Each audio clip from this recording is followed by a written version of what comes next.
Good morning students. आज again हम लोग लोडिंग ऑफ वेपर प्रेशर पर न्यूमेरिकल पढ़ रहे हैं। ओके, न्यूमेरिकल पढ़ रहे हैं। इसके पिछले वाला में इसका पिछला क्लास जो था लेक्चर नंबर 3 है ना, उसमें जो है हम न्यूमेरिकल बताए थे। उसमें सारा फार्मूला एक जगह लिख दिए हैं, सारा कॉन्सेप्ट एक जगह लिख के उसमें 2 ही न्यूमेरिकल बताए थे। किस पर? Relative loading of vapour pressure. आज जो है लेक्चर नंबर 4 है, इसमें भी हम न्यूमेरिकल बता रहे हैं। तो किस पर? Relative loading of vapour pressure. इसमें एक ही फार्मूला है, दिमाग में रखना है, P0 minus PS by P0 equal to क्या बताए हैं, W2 by M2 into W1, इधर क्या देंगे M1। इसी पर हम सारा न्यूमेरिकल डील करेंगे। P0 हुआ सॉल्वेंट का वेपर प्रेशर, PS हुआ सॉल्यूशन का वेपर प्रेशर। हमेशा P0 का मान क्या होता है, PS से अधिक होता है। इस सारा कॉन्सेप्ट हम दे दिए हैं। P0 क्या है? Vapour pressure of solvent. PS हुआ वेपर प्रेशर ऑफ सॉल्यूशन। हमेशा सॉल्वेंट का वेपर प्रेशर सॉल्यूशन से अधिक होता है। W1 क्या हुआ? वेट ऑफ सॉल्वेंट या मास ऑफ सॉल्वेंट। W2 क्या हुआ? Weight of solute. M1 क्या हुआ? Molar mass of solvent. M2 क्या हुआ? Molar mass of solute. Okay, इसी पर सारा न्यूमेरिकल बनेगा। कैसे आया, फार्मूला में आया, हम देख कर चुके हैं। आज हम बता रहे हैं आप लोग को न्यूमेरिकल अगेन। ये जो है अगेन लेक्चर जो है लेक्चर नंबर 4, यह क्या है? न्यूमेरिकल क्लास है। कौन क्लास है? न्यूमेरिकल। इसमें देखिए NCERT का प्रॉब्लम 2.18 एक्सरसाइज जब पढ़ोगे तो उसमें NCERT का दूसरा चैप्टर सॉल्यूशन है। समझ गया ना? NCERT का दूसरा चैप्टर सॉल्यूशन है। उसमें जो है एक्सरसाइज पढ़ोगे, एक्सरसाइज में 2.18 होता है। हिंदी अंग्रेजी दोनों में लिख दिए हैं। कहता है कि 114 ग्राम ऑक्टेन में अवाष्पशील सॉल्यूट, वैसा सॉल्यूट मिला है, नॉन वोलेटाइल सॉल्यूट मिला है। 114 ग्राम सॉल्वेंट है, 114 ग्राम ऑक्टेन, उसमें क्या किए? नॉन वोलेटाइल सॉल्यूट मिला है, नॉन वोलेटाइल सॉल्यूट मिला है ना। आप कौन सॉल्यूट है हम नहीं जानते हैं, कोई भी नॉन वोलेटाइल सॉल्यूट मिला है जिसका मोलर मास 40 ग्राम पर मोल है। कहता है कि कितनी मात्रा घोली जाए, कि ऑक्टेन का वाष्प दाब घटकर ओरिजिनल का मूल का 80% रह जाए। क्वेश्चन समझे? समझिएगा। कहता है 114 ग्राम ऑक्टेन है, इसमें कोई सॉल्यूट घुला है। कैसा सॉल्यूट? नॉन वोलेटाइल सॉल्यूट हुआ, जैसे ग्लूकोज, शुगर, यह सब कैसा सॉल्यूट? नॉन वोलेटाइल सॉल्यूट घुलाए। उसका मोलर मास कितना है? 40। कहता है कि कितना ग्राम नॉन वोलेटाइल सॉल्यूट घुलावे किसमें? ऑक्टेन में, कि इसका वाष्प दाब जो है घटकर 80% रह जाए। वाष्प दाब घटकर कितना रह जाए बताओ? 80% रह जाए। यही कॉन्सेप्ट है, यही हमको समझना, समझ रहे हैं ना? यही हमको समझना है। ओके, तो आप पहले समझिए, जो जो दिया हुआ है उसको लिखिए आप। गिवन दिया हुआ है, क्या दिया है?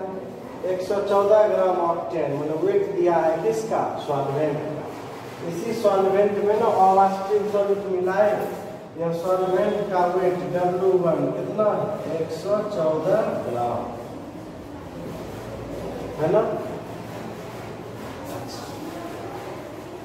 तो W1 है, M1 होगा। उसमें क्या कहता है कितना ग्राम नॉन वोलेटाइल सॉल्यूट घुलाया जाए, यानी W2 इक्वल टू व्हाट? नहीं, इसका मोलर मास तुमको कितना दिया है? 40 ग्राम पर मोल। क्या दिया है? 40 ग्राम पर मोल। अब देखो ये जो 114 ग्राम क्या है? ऑक्टेन। 114 ग्राम क्या है? ऑक्टेन। जानते हैं methane, propane, butane, pentane, hexane, heptane, octane. Octane क्या हुआ? एल्केन है, C8, 8 दूनी 16 2 18। ऑक्टेन ऑक्टेन का फॉर्मूला क्या हुआ? ऑक्टेन क्या हुआ? एल्केन हुआ। ऑक्टेन क्या हुआ? एल्केन है। जनरल मॉलिक्यूलर फॉर्मूला CnH2n+2 है। यदि n का वैल्यू यहाँ 8 दे देंगे तो इसको ऑक्टेन कहेंगे। 8 दूनी 16 2 18 ऑक्टेन। अब इसका मोलर मास कैसे निकालने में जानते हो? कार्बन होता है 12, 12 गुना 8, हाइड्रोजन के 1 गुना 18, तो 92 प्लस 18 इसका कितना? 114। यहाँ 114 क्या लिखेंगे? 114 ग्राम पर मोल।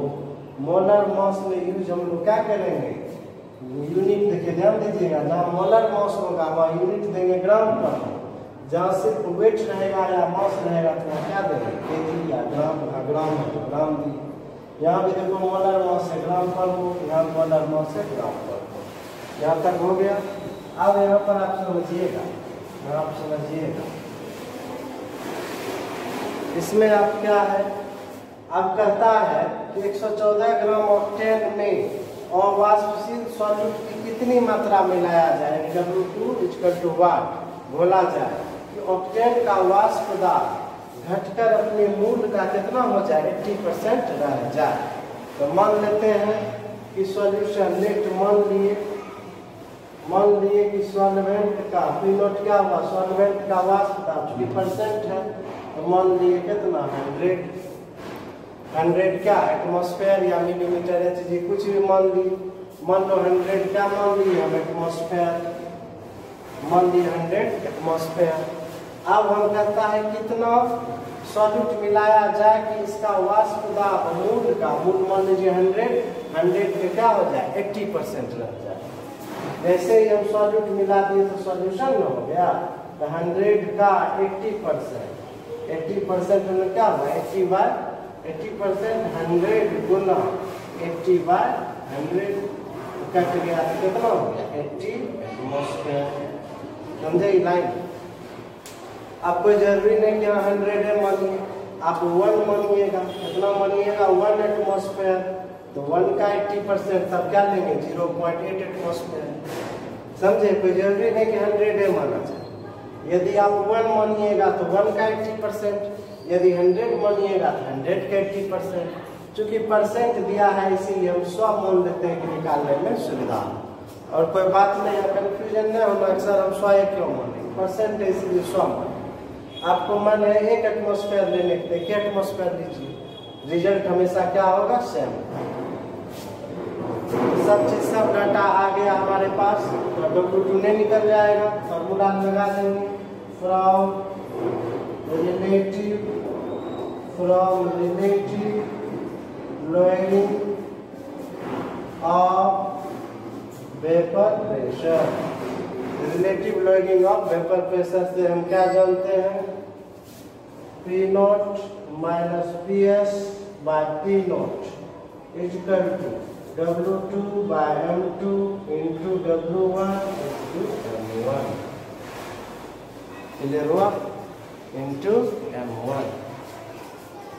इधर वाला मिटाते हैं, इधर वाला मिटा के इधर सॉल्व करते हैं। सॉल्व का वैल्यू लिख देते हैं। तो यही प्रॉब्लम जो है लिखने में एक बार हिंदी लिखते हैं, अंग्रेजी लिखते हैं, बहुत ज़्यादा अच्छी। अब नहीं होता हम डायरेक्ट नंबर लिख के सॉल्व करते हैं। अब जब यहाँ P0 के वैल्यू बैठा दिए 100 माइनस 80/100। क्लियर हुआ? P0 के बदले 100, PS के बदले 80, फिर P0 के बदले 100। अब W2 तो निकालना। मोलर मास कितना दिया है? देखो मोलर मास है किसका? मोलर मास ऑक्टेन में कितना है? 114। इसका कितना है तुम्हारा? 40। और W1 कितना है तुम्हारा? 114। W1 क्या हुआ? सॉल्वेंट का वेट 114। M1 क्या हुआ? सॉल्वेंट का मोलर मास हुआ 114 ऑक्टेन का। W2 निकालना है और M2 कितना है? 40। देखो ये कट गया, कितना हुआ? 20/100 हुआ। 114 कट गया तो W2 40, 20 पंचे 100, 1/5 इक्वल टू W2/40। हुआ 20 पंचा 100। इसीलिए W2 इक्वल टू क्या होगा 8 ग्राम। यही हुआ हमारा आंसर। इस टाइप के भी न्यूमेरिकल एग्जाम में पूछता है।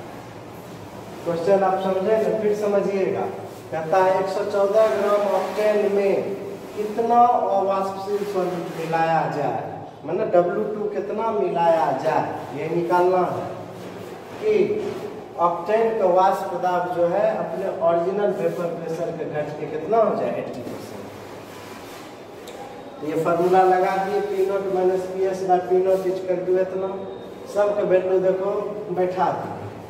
तो 100 में 80 गया कितना हुआ 20 बाय 100, इधर 114 कट गया W2 बटे 40, 20 पंचे 100 1/5 W2 बटे 40, 5 8 40, इसलिए W2 क्या हुआ 8 ग्राम। बोलो न्यूमेरिकल समझ में आया कि नहीं आया? यह एनसीईआरटी एक्सरसाइज का 2.18 समझ रहे हैं आप? बुक खोल के देखिएगा।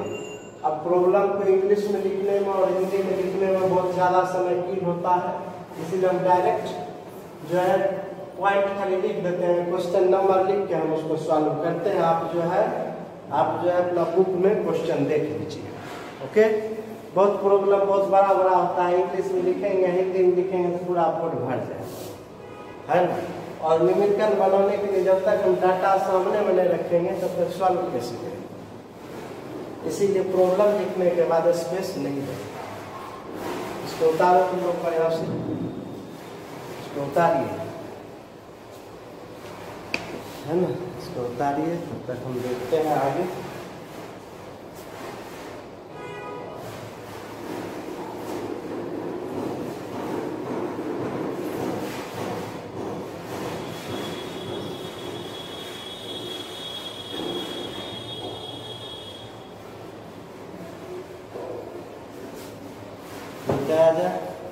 प्रॉब्लम बता दिया होगा, बताते हैं, बता दिया होगा तुम लोग, मिटाते हैं। इसके बाद जो है हम क्वेश्चन को सिर्फ पढ़ेंगे, डाटा लिखते जाएंगे। आप लोग जो है बुक में देख लीजिएगा कि क्या क्या है प्रॉब्लम, समझ गए ना?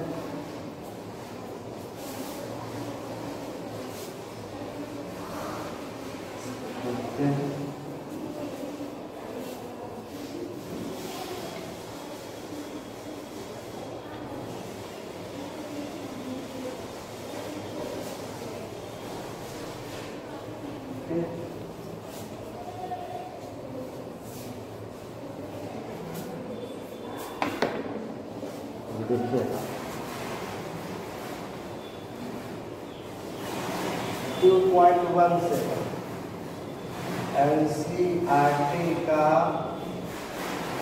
क्वेश्चन नंबर जो है 2.17 है ना, 2.17 का हम डायरेक्ट आंसर समझ आ गया। एनसीईआरटी का क्वेश्चन नंबर 2.17 का हम आंसर देखो लिख रहे हैं। क्वेश्चन पढ़ रहे सुनिएगा।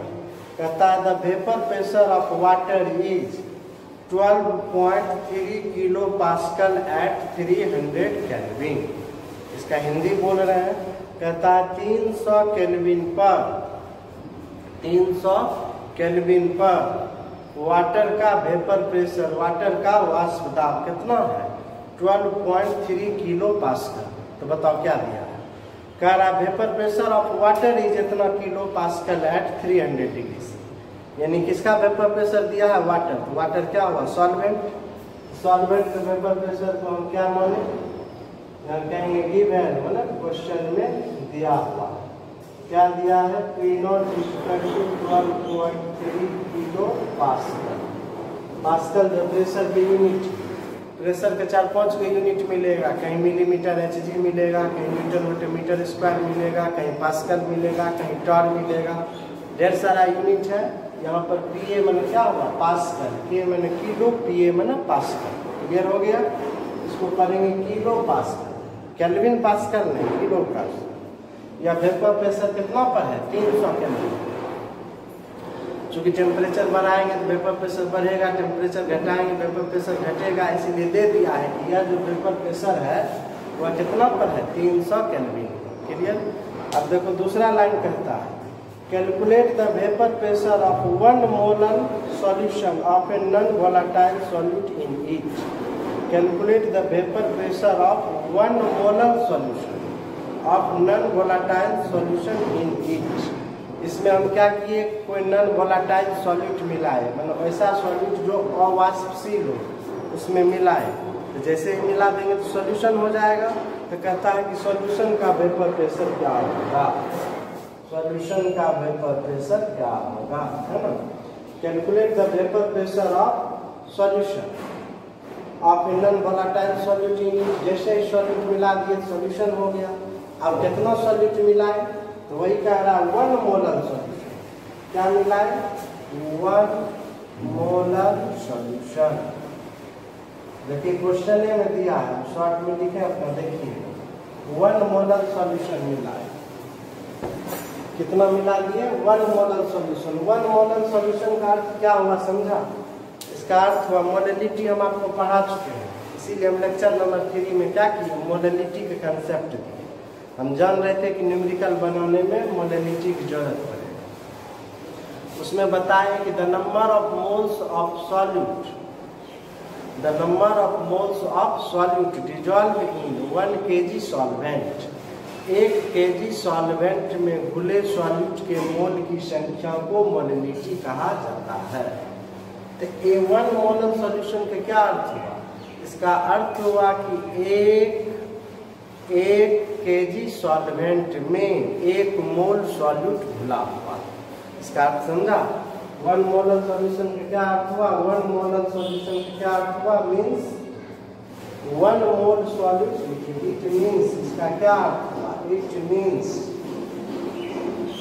1 मोल, it means 1 mole solute, 1 mole solute is dissolved in 1 kg solvent। 1 kg solvent. यहाँ सॉल्वेंट के रूप में क्या है? वाटर। यहाँ सॉल्वेंट के रूप में क्या है बताओ? वाटर। इसका अर्थ समझ गए ना? 1 मोलर सॉल्यूशन का अर्थ क्या हुआ पहले ये समझना होगा। इसका अर्थ हुआ कि 1 मोल, 1 kg सॉल्वेंट में 1 kg वाटर में 1 मोल सॉल्यूट घुला हुआ। स्पष्ट हो गया? अब हम कह सकते हैं, इसीलिए हम कह सकते हैं कि W1 इक्वल टू कितना? 1 kg। W1 इक्वल टू हम क्या कह सकते हैं बताओ? 1 kg। 1 kg का मतलब कितना? 1000 ग्राम। क्लियर हो गया? 1000 ग्राम। अच्छा, M1 क्या है? किसमें घुला है? वाटर। वाटर हाइड्रोजन की 1 गुना 2 + 16 क्या होगा? 18 ग्राम पर मोल। M1 क्या हुआ? 18 ग्राम पर मोल। W1 पता हो गया 1 kg और M1 क्या हुआ? 18 ग्राम पर मोल। अब 1 kg वाटर में, 1 kg वाटर में कितना घुला है? 1 मोल सॉल्यूट घुला है। सॉल्यूट जो भी हो उसका कितना घुला है? 1 मोल। तो मोल तो आप जानते हो ना भैया, N = W/m पढ़ा चुके हैं, मास बटे मोलर मास। अब सॉल्वेंट का निकालेंगे मोल की संख्या, क्या लिखेंगे? W1/m। सॉल्यूट के निकालेंगे तो क्या लिखेंगे? W2/m2 लिखेंगे। तो यहाँ पर क्या कहेंगे? गिवन दिया हुआ है N2, N2 का मतलब W2/m2। ये कितना दिया है बताओ? 1 मोल। यही समझना है एक लाइन। यहाँ क्या दिया है? N2। N2 में क्या हुआ? सॉल्यूट के मोल की संख्या। और मोल क्या होता है? W/m। यहाँ 2 दिए, यहाँ 2 दिए, W2/m2 इक्वल टू क्या है? 1 मोल। तो 1 मोलर सॉल्यूशन के इतना अर्थ हुआ कि W2/m2 equal to 1 mole, W1 equal to 1000 gram, M1 equal to 18 gram. ये दिया हुआ। क्लियर? अब देखिए फॉर्मूला आप लगा देंगे डायरेक्ट ना, from relative loading of vapour pressure, from relative lowering from relative lowering of vapor pressure, from relative lowering of vapor pressure, P naught minus Ps बटे P naught is equal to W2 by M2 Guna W1 into M1। अब चलिए P not कितना है भैया 12.3 minus P S तो निकालना है 12.3 P not.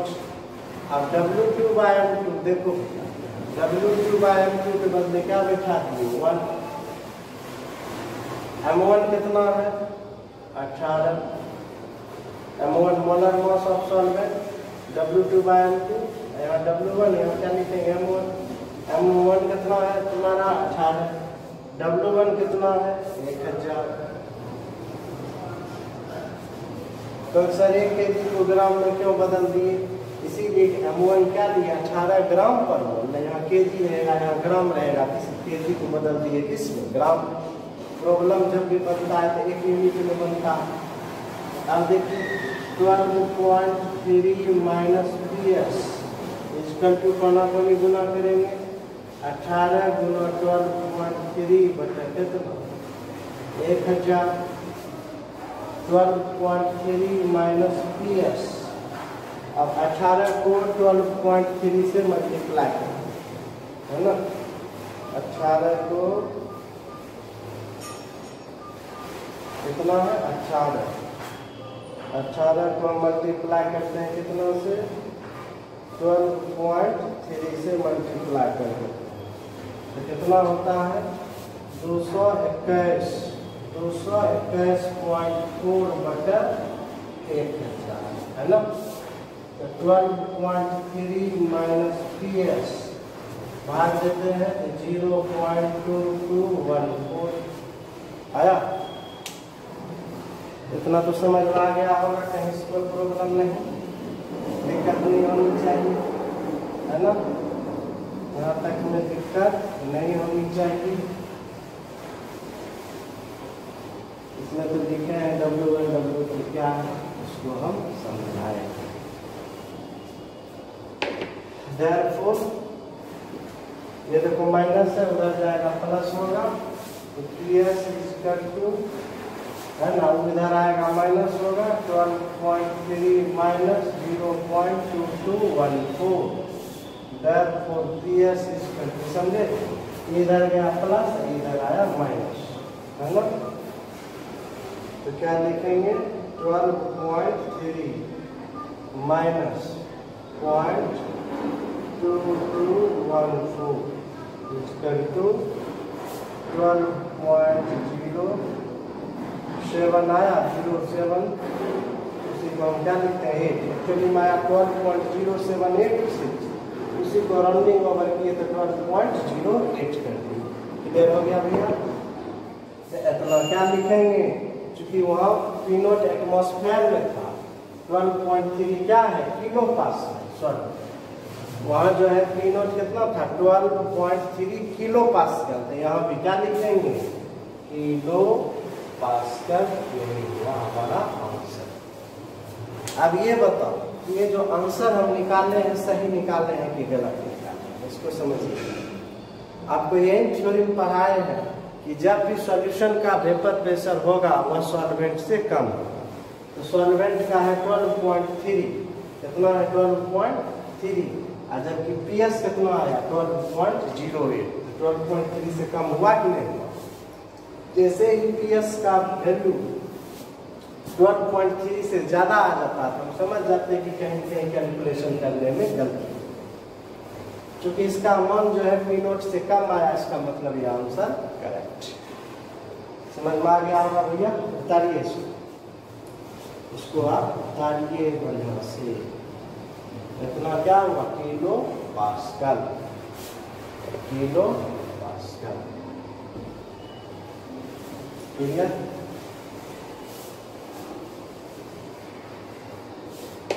Kilo pascal. बड़ा प्रॉब्लम एनसीईआरटी की प्रॉब्लम दिया है, बहुत अच्छा अच्छा दिया है, आप उसको देखिएगा।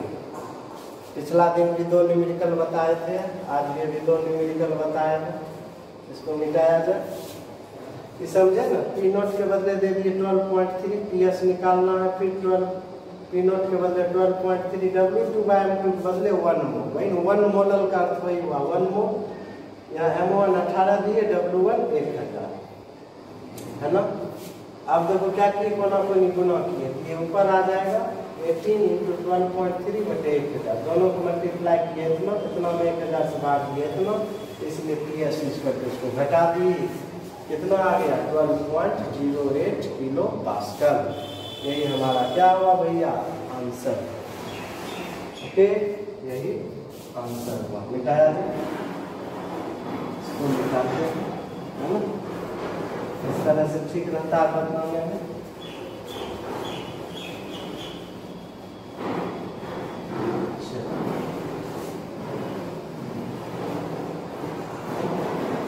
नेक्स्ट आप देखिएगा क्या कर रहा है।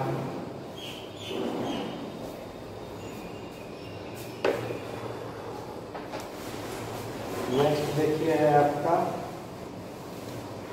12.15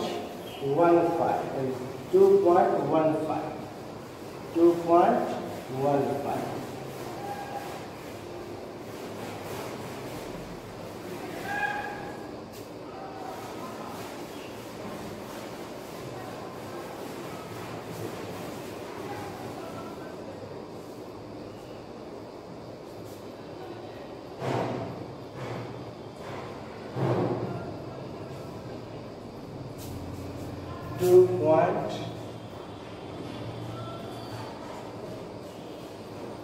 फिर एनसीईआरटी का क्वेश्चन जो है 2.15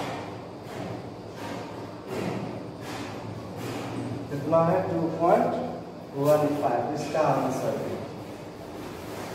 क्वेश्चन बोल रहे हैं एनसीईआरटी के 2.15 कहता है an aqueous solution of 2% non volatile solute exert a pressure of 1.004 bar at a normal boiling point of the solvent, है ना, at the normal boiling point of the solvent। समझिएगा, कहता है in aqueous solution, aqueous solution में ना जल में solution है, कोई सॉलिड मिला है किसमें, वाटर में। एक्वस का अर्थ ही हुआ जलीय, जलीय मतलब कोई सॉलिड जो है उसको हम मिलाए हैं किसमें, वाटर में। तो कितना मिलाए हैं 2%। कोई नॉन वोलेटाइल सॉल्यूट मान लीजिए ग्लूकोज है, चीनी है, वह कितना लिए 2% है, उसको हम क्या किए जल में मिला दिए तो सॉल्यूशन हुआ। तो सॉल्यूशन होगा तो उसका प्रेशर होगा ना, वही कहता है एक्सर्ट ए प्रेशर ऑफ 1.004 बार कब, eight normal boiling point of the solvent. Solvent का जो नॉर्मल बॉइलिंग पॉइंट था उसमें यदि 2% हम क्या किए नॉन वोलेटाइल सॉल्यूट मिला दिए तो अब प्रेशर कितना हो जाता है 1.004 बार हो जाता है। देखिए यहाँ समझना है, वाटर है, वाटर में हम क्या किए 2% मान लीजिए ग्लूकोज मिला दिए, सॉल्यूशन हो गया। तो सॉल्यूशन का वेपर प्रेशर कितना दिया है, यहाँ जो प्रेशर बताए हैं 3-4 यूनिट होता है, मिलीमीटर एटमॉस्फेयर भी होता है, बार भी होता है, पास्कल भी होता है, मीटर स्क्वायर भी होता है। यहाँ सॉल्यूशन का वेपर प्रेशर गिवन मतलब हुआ क्वेश्चन में दिया हुआ है ना, पीएस दिया है 1.004 बार, पीएस मतलब हुआ vapour pressure of solution, vapour pressure of solution. आपको भी सर सॉल्यूशन के दिया हुआ तो मांग क्या रहा है इसको भी पढ़ लीजिए। तब क्या कहता है what is the molar mass of solute, जो सॉल्यूट मिला है उसका मोलर मास क्या है। 2% तो सॉल्यूट मिला है ठीक है तो समझ गए, लेकिन जो सॉल्यूट मिलाए हैं उसका वेट तो समझ रहे हैं 2% है। 2% का मतलब क्या हुआ, 100 ग्राम सॉल्यूशन में 2 ग्राम सॉल्यूट मिला है। इसका मतलब क्या हुआ, सॉल्यूट हुआ 2 ग्राम, सॉल्वेंट हुआ कितना 98 ग्राम। अब है क्या कि जो वाटर है, वाटर का बॉइलिंग पॉइंट कितना है ध्यान देना। जैसे ये वाटर है ना, ये वाटर है और वाटर में हम क्या किए 2% मिलाए, 2% मिला दिए सॉल्यूट, नॉन वोलेटाइल सॉल्यूट। ये क्या हो गया, सॉल्यूशन हो गया ना, सॉल्यूशन हो गया। ओके, तो यहाँ पर सॉल्यूशन चूंकि परसेंट है, इसका अर्थ क्या हुआ कि 100 ग्राम सॉल्यूशन में, इसका क्या अर्थ हुआ 100 ग्राम सॉल्यूशन में 2 ग्राम क्या है सॉल्यूट, 2 ग्राम क्या है सॉल्यूट। 100 ग्राम सॉल्यूशन है, 2 ग्राम सॉल्यूट है, इसका मतलब क्या हुआ बताओ, सॉल्वेंट कितना है हमारा 98 ग्राम। आया समझ में, 98 ग्राम। अब सवाल उठता है कि वाटर जो है सॉल्वेंट, उस सॉल्वेंट का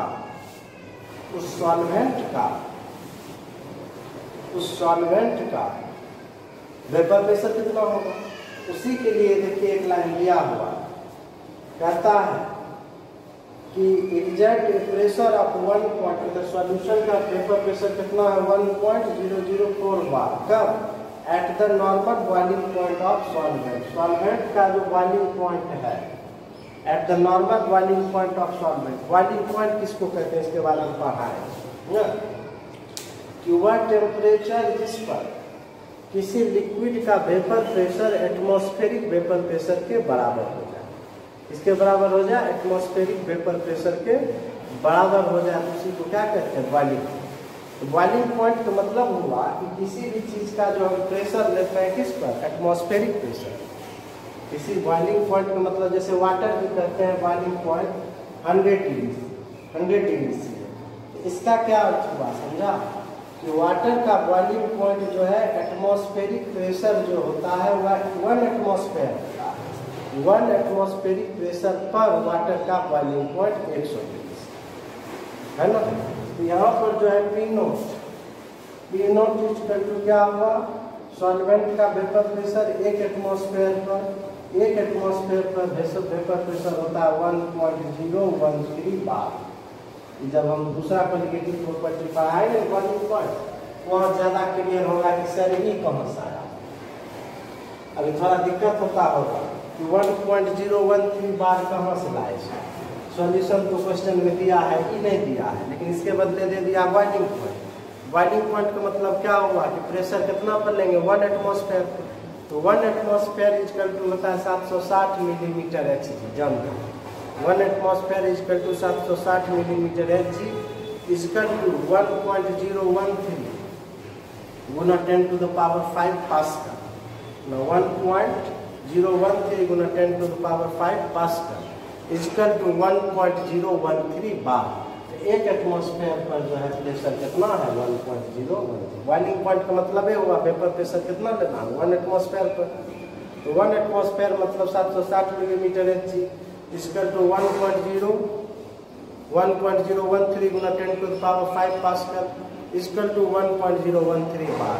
चूंकि यहाँ प्रेशर बार में है इसलिए हम भी बार, बस यही एक लाइन समझना कंसेप्ट, बस यही एक लाइन है, बाकी सब तो गुना भाग है, गुना भाग से कहीं कोई मतलब नहीं।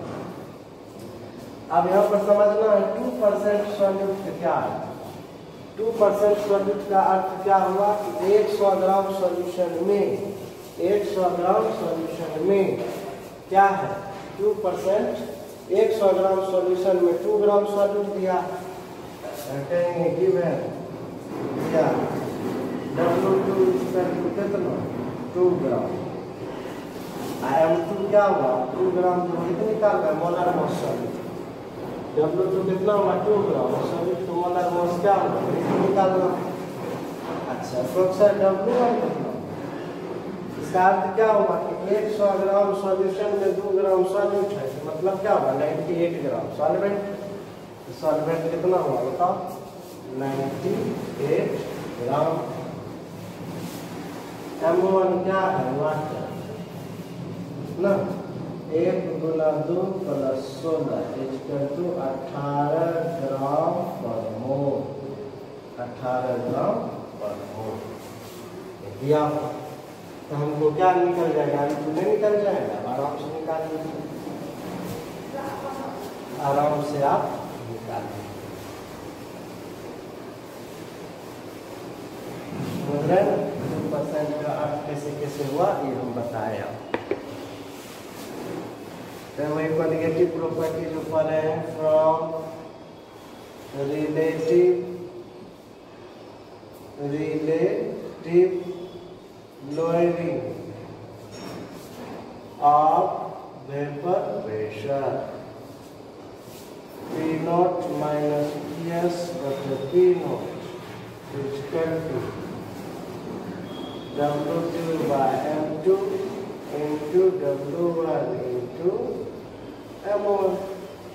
अब P naught देखो कितना है, 1.013 बार माइनस 1.004 बटे P naught 1.013 बार, W2 2 ग्राम, M1 18 ग्राम।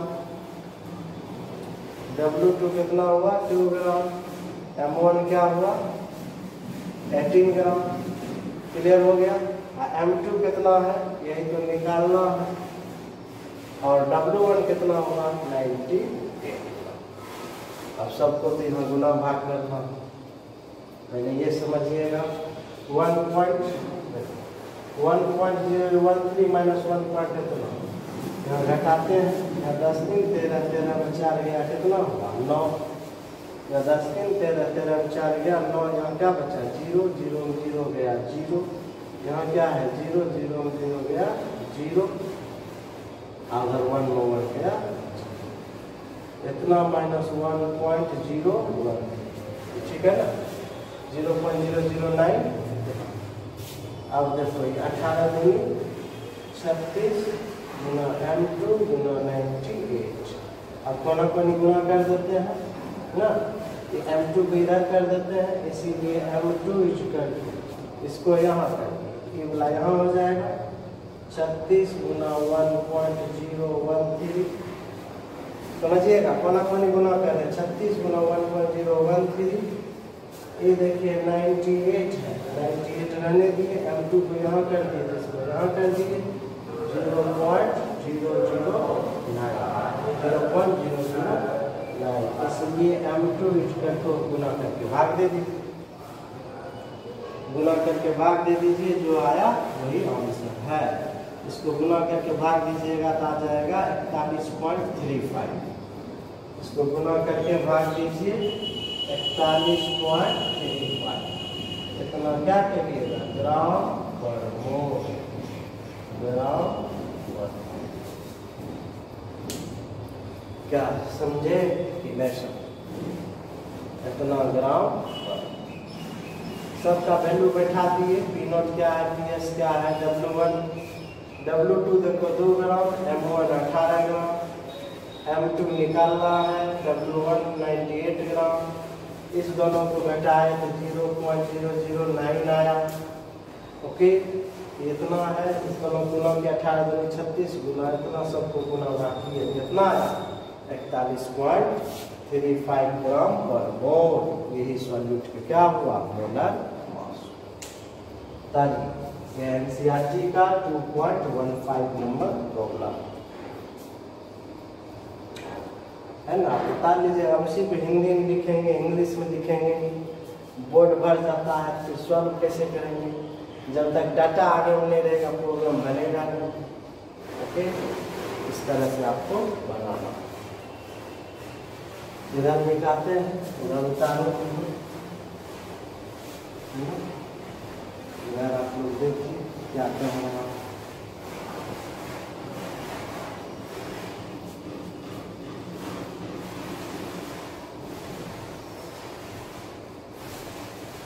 ये सब एक्सरसाइज का प्रॉब्लम होगा। हो गया उतारा, उसको मिटाया जाए, दोनों को मिटाते हैं।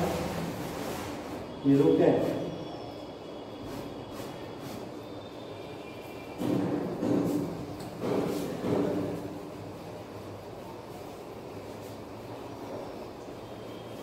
जब भी प्रॉब्लम बनाओगे, है ना,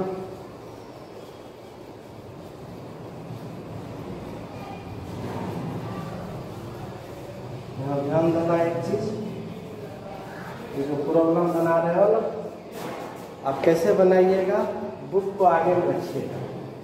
क्योंकि यहाँ तो हम सिर्फ नंबर लिख दिए, आप बुक को आगे में रखिए। पहले बुक से क्या कीजिएगा, कॉपी में क्वेश्चन उतार लीजिएगा और उसके बाद उसका क्योंकि क्वेश्चन आगे में रहेगा तब ना ज़्यादा समझ में आएगा। समझ रहे हैं ना? तो जब तक आगे में नहीं रखिएगा, देख रहे हैं एनसीईआरटी की किताब है, इसी से बता रहे हैं। सेकेंड चैप्टर सॉल्यूशन, उसका एक्सरसाइज निकाल लेना। 2.19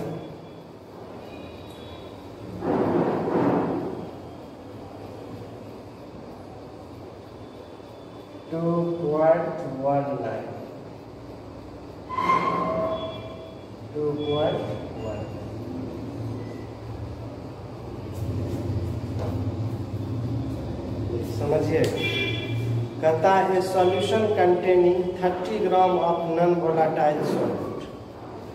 solution containing 30 gram of non volatile solute exactly in 90 gram of water has a vapour pressure of 2.8 kilo pascal at 298 kelvin.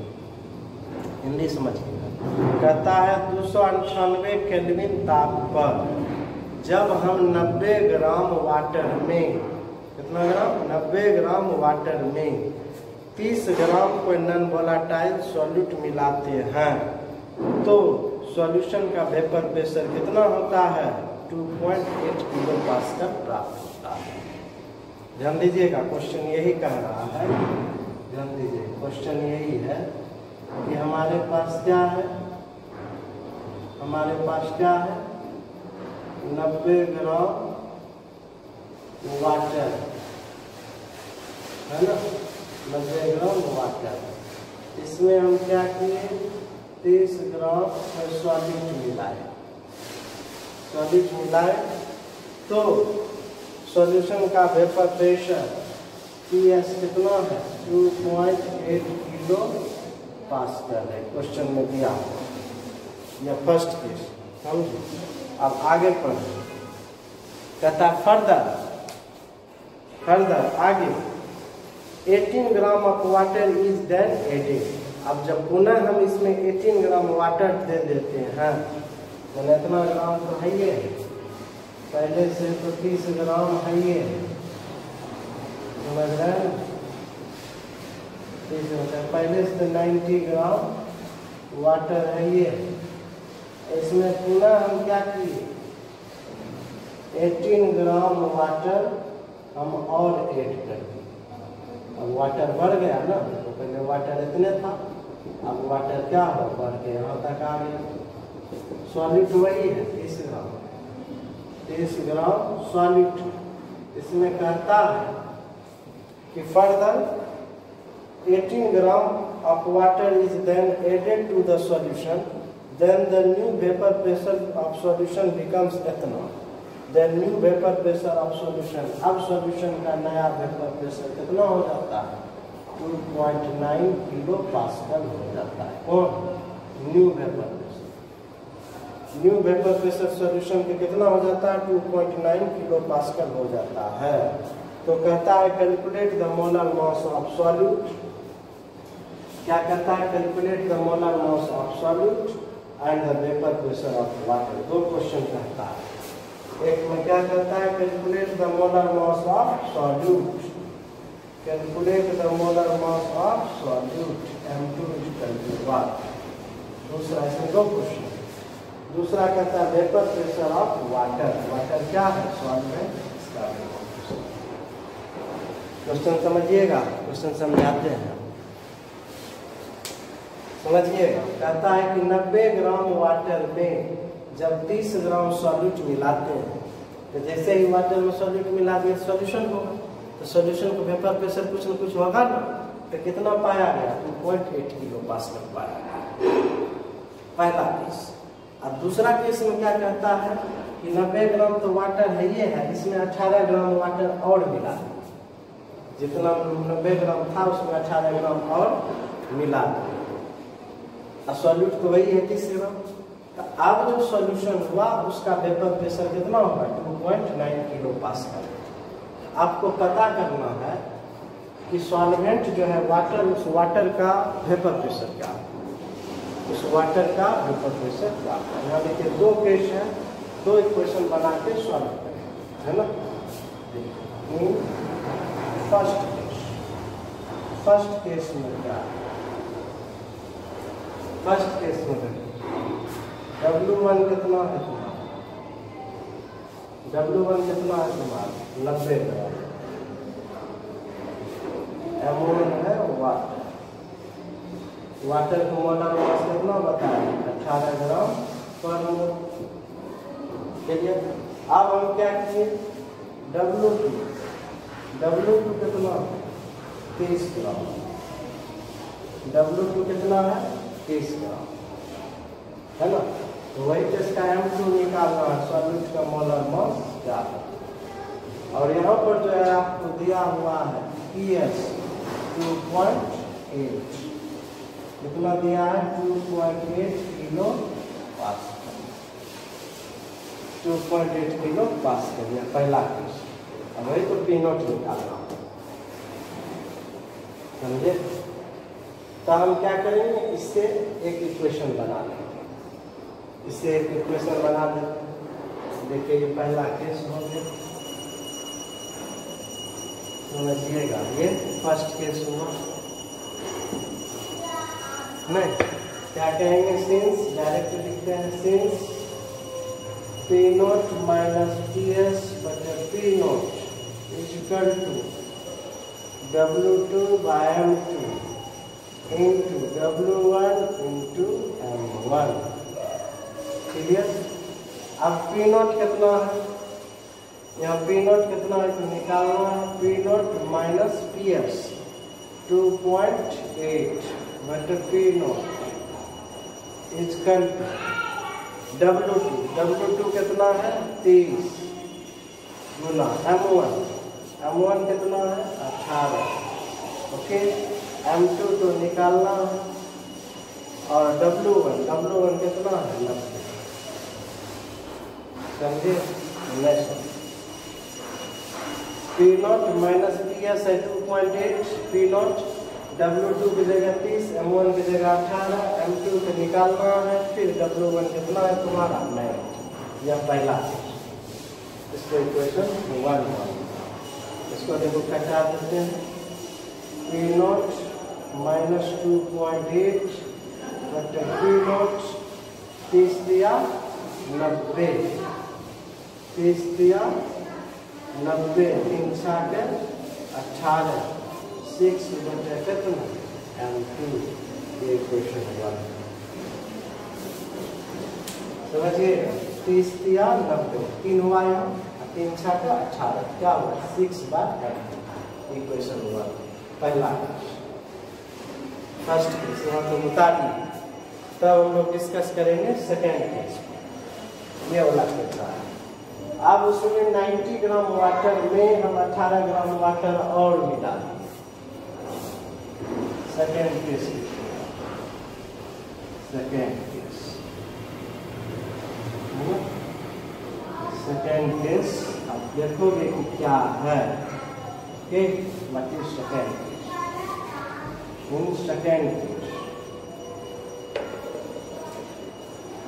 In second case, ये वाला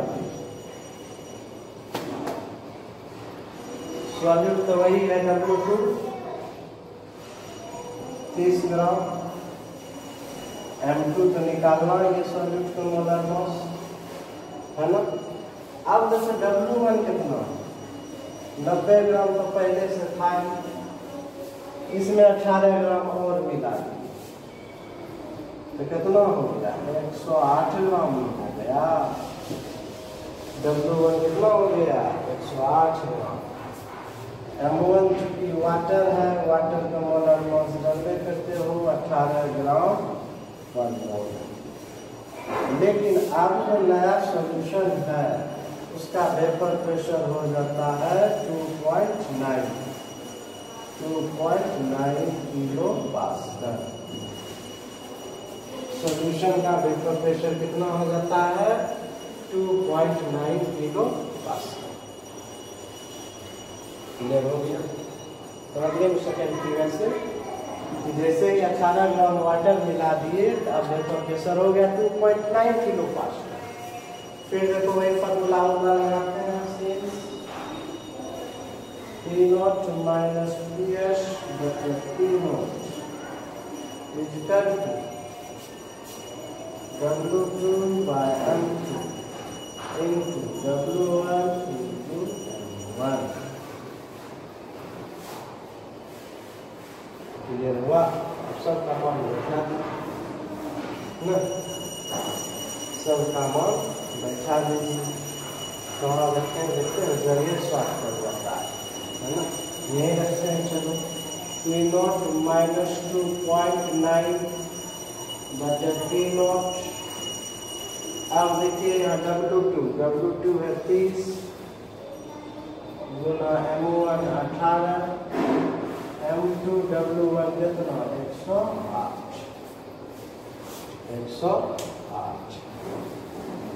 क्लियर?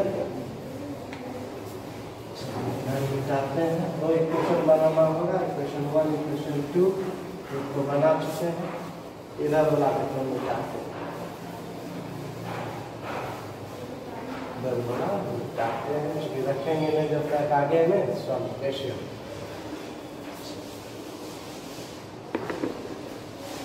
अठारह पंचे 90, 88 का 78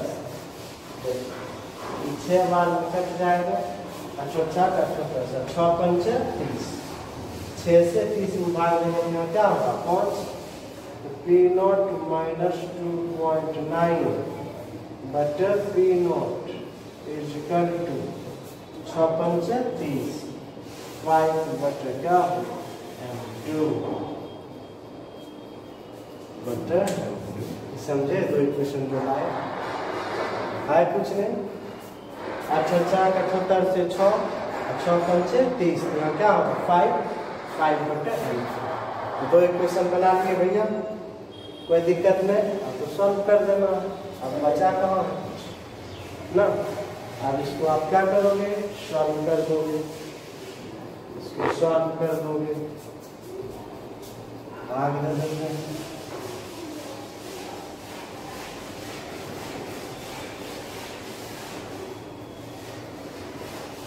भाग दे देते हैं, ये आ जाएगा।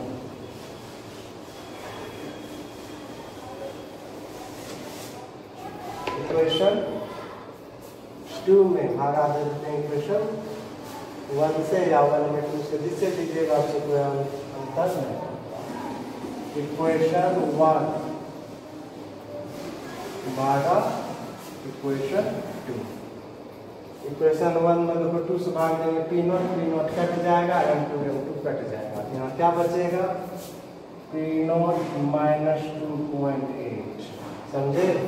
समझिएगा, एक में 2 से भाग देंगे, ये P0 कट गया। यहाँ क्या बचा P0 माइनस 2.8, वहाँ क्या बचा P0 माइनस 2.9। क्लियर? अब फिर देखिए 1 और 2 से भाग देंगे M2 कट गया। यहाँ क्या बचा 6 बाय 5। क्लियर? 6 बाय 5। अब मल्टीप्लाई कर दीजिए P0 माइनस 2.8 इंटू 5 से मल्टीप्लाई हो गया। P0 माइनस 2.9 इंटू 6 से मल्टीप्लाई कर दिया 5 P0 माइनस 8 पंचे 40 0 4 5 10 14 इक्वल 6 P0 माइनस लचाकर 54 4 बाकी 5 लचाकर 54 4 बाकी 5 6 2 12 12 5 17। बचा 54 के 4 बाकी कितना 5 है ना, 14 12 5। ओके, ये हो गया आपका 14।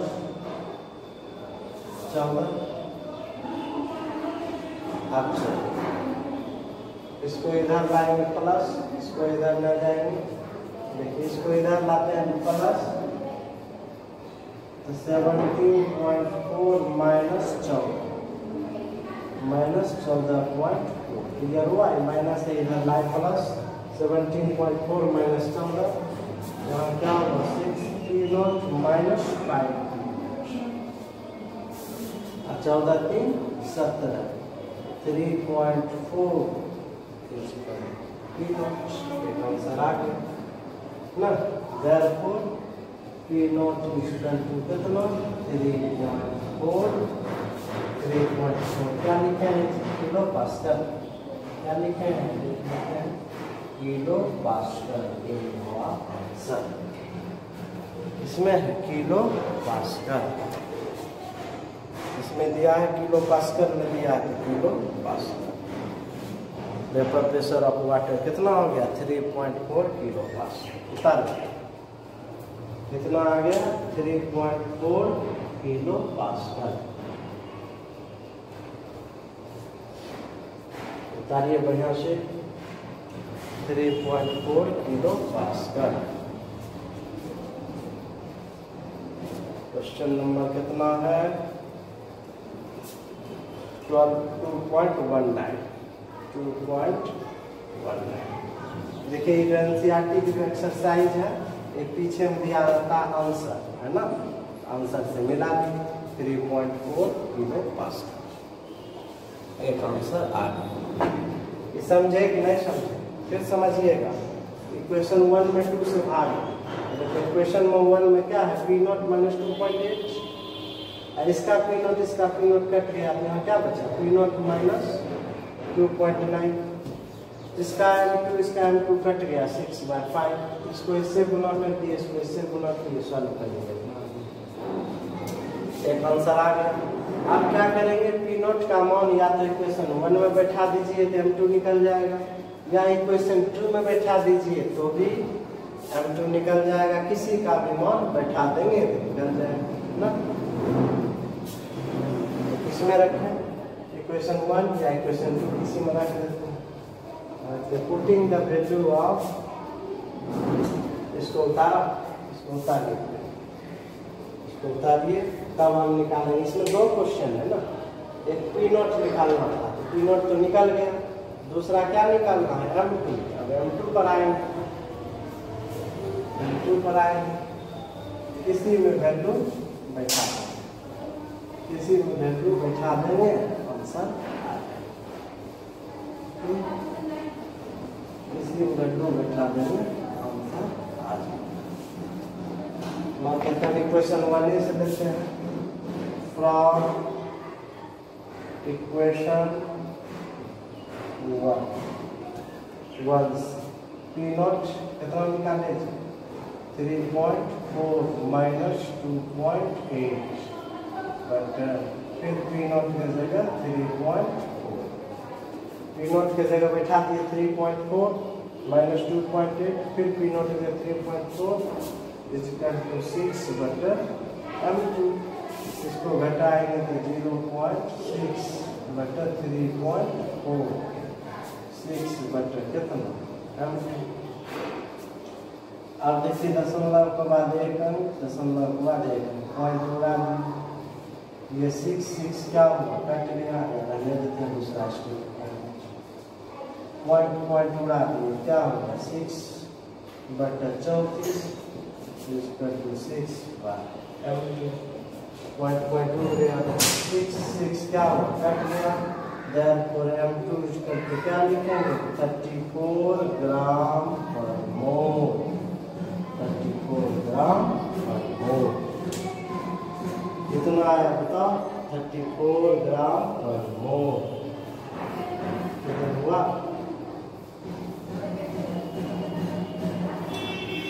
आंसर देख लेते हैं कितना है।